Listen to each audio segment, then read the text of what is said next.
cando eles mismos non me venden como fan habitualmente, eso é señal de que foi un fracaso.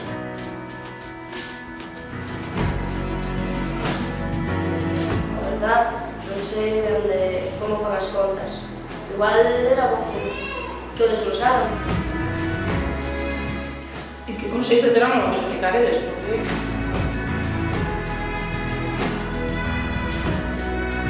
Aquí en Caldas éramos un pobo que vivíamos sempre do río e nos fixeron dar de espada, demoslle directamente o cubo. E a día de hoxe, polo menos dende a adega, descoñecemos cal é o resultado deste proxecto experimental. O único que sabemos é que ten un custo de 300.000 euros.